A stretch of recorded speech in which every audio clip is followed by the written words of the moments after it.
Well, hey everyone, in this Approaching the Scene, I'm going to talk about one of my absolute favorite images. It's one of those serendipitous moments that you didn't expect to happen. Low light, handheld, out in a crazy part of the world. And I want to talk a little bit about how I captured this image, where I captured this image, what I was feeling when I captured it, and how I was prepared to both notice the moment and have my tools ready to capture an image like this. So, in last week's Approaching the Scene, I talked a lot about this big panorama that I captured of a sliver moon rising over Mount Hood from a remote location, and I did a ton of research and I went there just to capture that sort of preconceived image.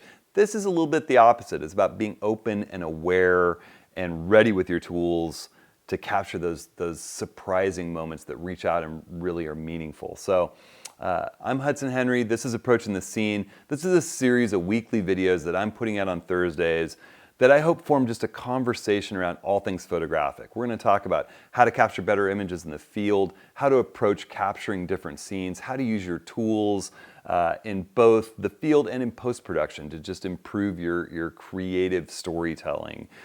And I want you to be part of the conversation. So if you have a question or a burning curiosity, go ahead, send those questions to questions@hudsonhenry.com or log on to the website at www.hudsonhenry.com/ATS and you can drop a question there.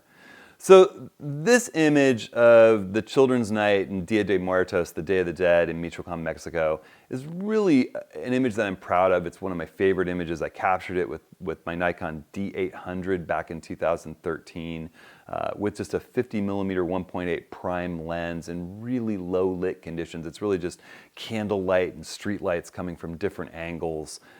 And I was not expecting to capture this image. I'm going to get to it, but one of the funny things is that I was literally sitting in a cellar bar having a margarita when I heard something outside that made me pop up, grab my camera, and run out. And I'll get to that in a second. But it's an image that I would never have captured if I wasn't in that zone, if I wasn't aware, and if I didn't have my camera already set up for the kinds of scenes I was anticipating photographing. So I'll set the stage a little bit. I have a long connection with Michoacán, which is down in kind of the heart of Mexico. This actually was captured in the town of Uruapan, which is a beautiful little town nestled into these volcanic mountains with all kinds of forest, and there are monarch butterfly migrations. I was having a hard time finding the word monarch, but monarch butterfly migrations that come through the woods and blanket these woods and butterflies. There's volcanoes. It's just kind of a special place, and my connection there goes back a couple of generations. After World War II, my grandfather made really good friends with this man who'd been in military intelligence in the war and come back and traveled through Mexico, and he fell in love with this region. It's really beautiful. And he bought an old Fabrica that had gone unused and revamped it and got it producing fine artisan woven cloth and all these beautiful Mexican patterns, and employed a lot of the local people. And his family to this day runs that Fabrica in Uruapan. And it happens that this region is the epicenter of the Mexican Day of the Dead celebration. And so for years I would go down with my grandfather and my grandmother, and we'd stay in this beautiful old hotel along the Cupetitio River, right on the edge of this national park in Uruapan, the Rio Cupetitio National Park. It has these rivers going through rainforest with both natural waterfalls and sculpted display waterfalls, and it's just amazing. You walk out of the hotel and you're there, and visit Grandpa's friend Walter and his wife Bundy, who owned the old Fabrica. And in the wake of my grandfather and grandmother passing, the families continue to go down there, and Walter and Bundy have passed away now, but their children run the Fabrica.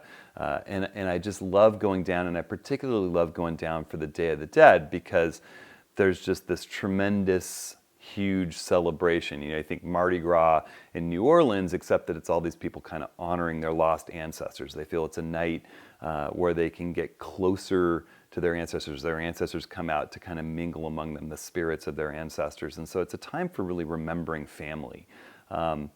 And there's also a lot of crazy fun things to do around there. Like there's a town up in the mountains that was completely inundated by lava in the 40s. This volcano just started in a farmer's field, and the whole town was completely buried in lava flows except for the steeples of the old cathedral that rise up out of the lava, and you can go down and photograph them with this volcano in the background, and there's still fumaroles. And no one was killed. It was a slow rising volcano, but it's just this amazing scene. And there's all these old villages where there are more horses than cars still, and children seem to be valued just above everything, and they're running around, and there's just great local food with people making tortillas on coal-fired griddles, and it's just, the food's amazing, the drink's amazing, the people are wonderful, and it's an amazing landscape. And then the Day of the Dead arrives, and it's this 3-day crazy celebration where, as you watch it getting ready, there are marching bands, and people are dressed to the hilt,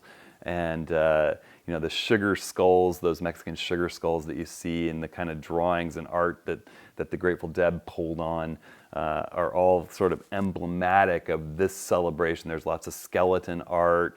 It's about the ancestors, and people dress up in traditional garb and do dances, and they decorate everything with marigold blossoms and marigolds, and then candlelight at night.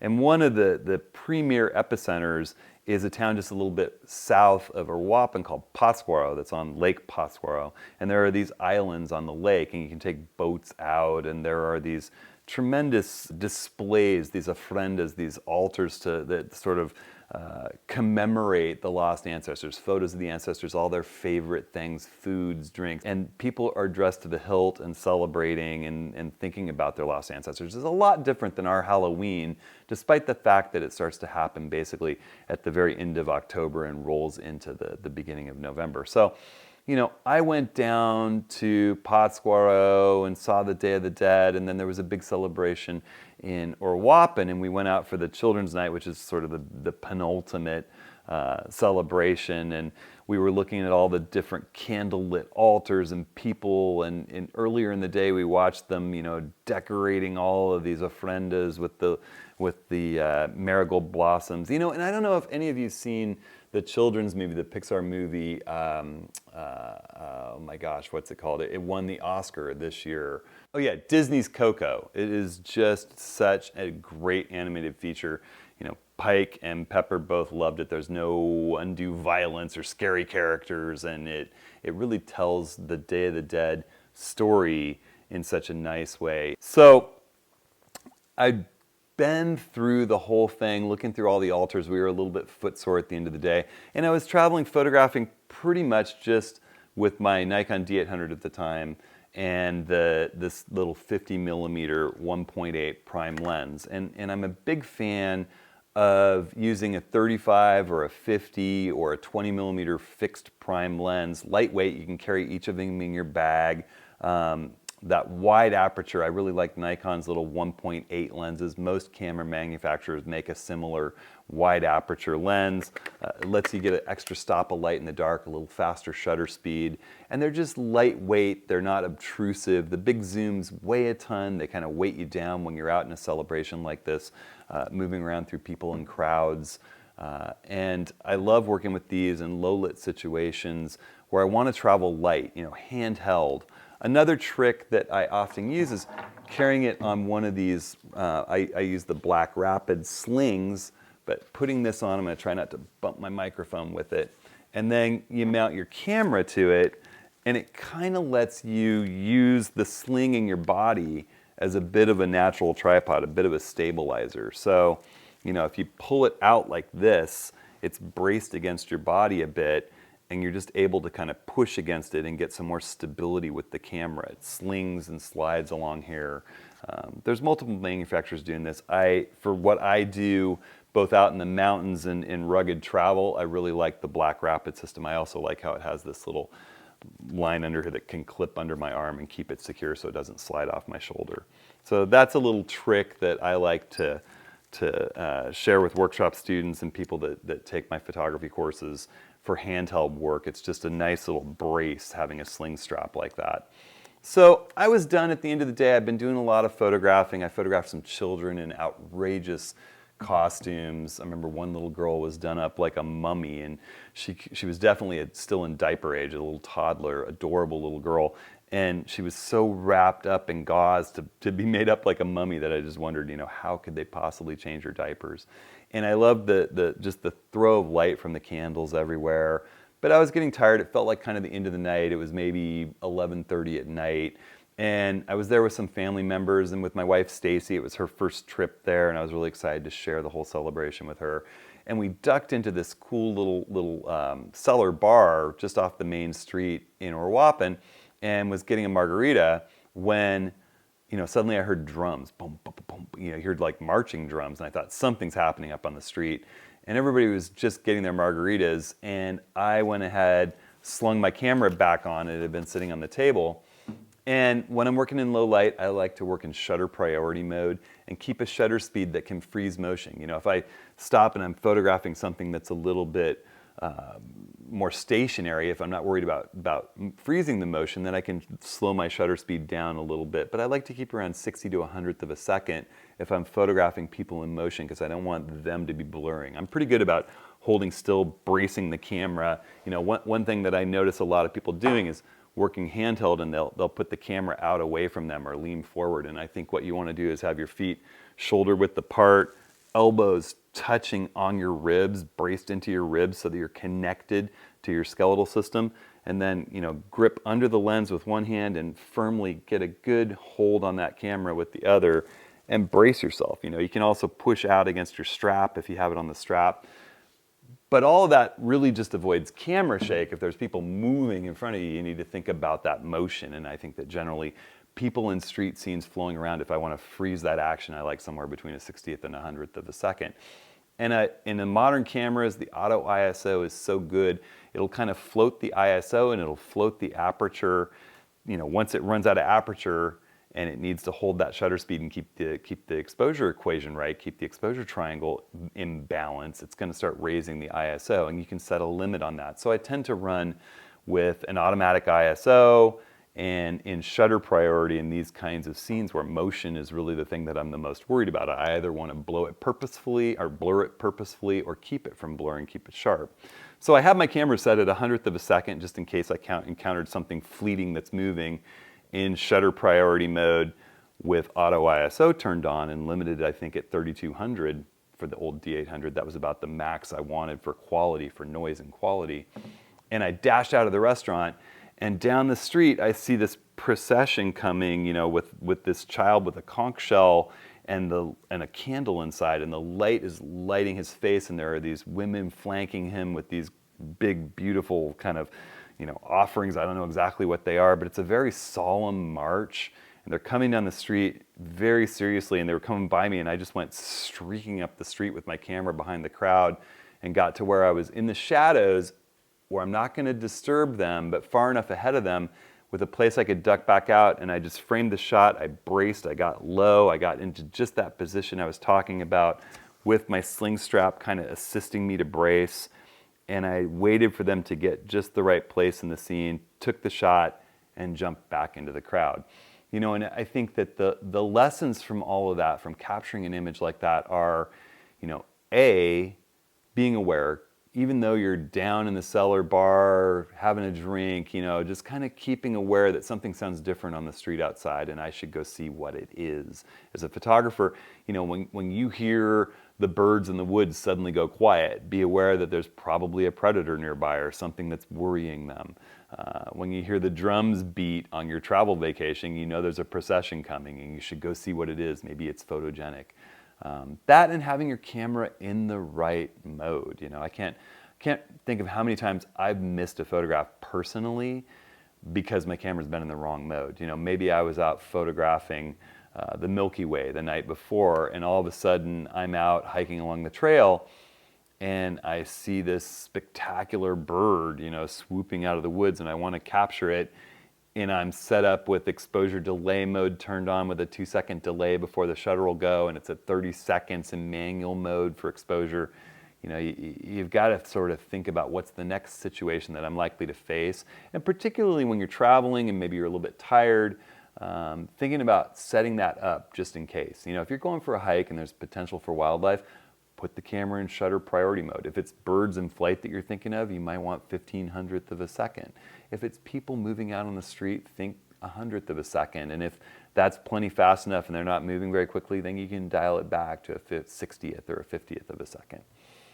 Just things to consider.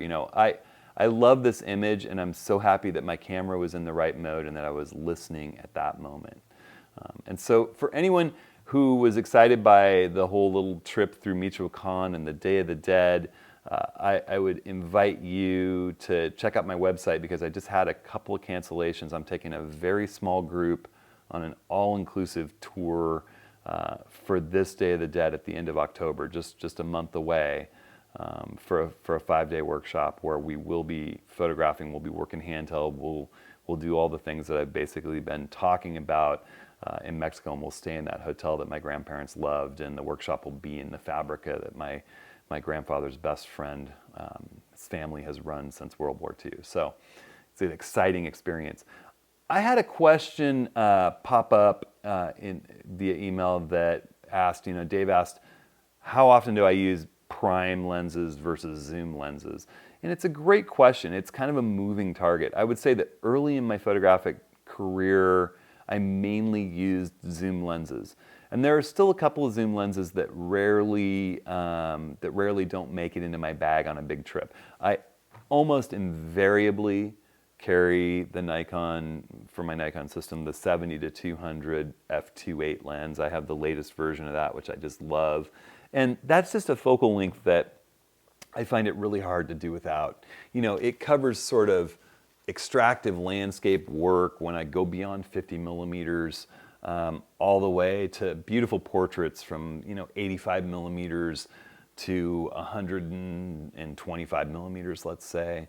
And then those long lens shots where I want to pull details in.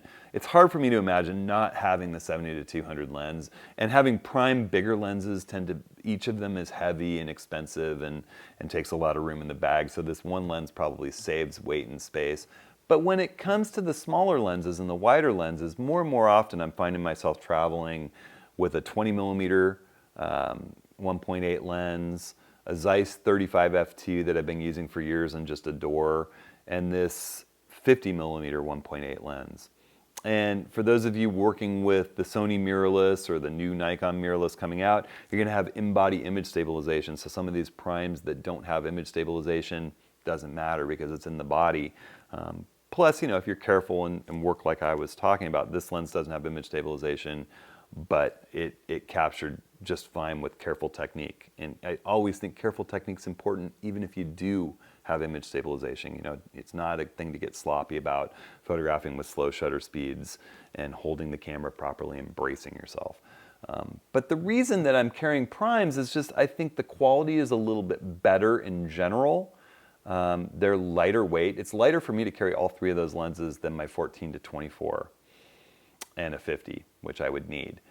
And I love my 14-24 millimeter, and if weight isn't an issue, it's always with me too. It just has such a high quality. But I love the fact that I can use filters with the primes. They're smaller, they're lighter, they're cheaper, and the quality is great. And they tend to have a little better sun star often when they're the wider angle primes. So I find myself using primes in the smaller focal lengths more and more, and really mainly just taking the 70-200 as my only zoom lens. So, once again, if you have a question that you want answered in this series, don't hesitate to send it to questions@hudsonhenry.com. You can also log into the website at www.hudsonhenry.com/ATS and ask a question. If you're enjoying this video series, by all means, please click like, please click subscribe, and share it with your friends. So I'm having a blast making them, and I will see you next week.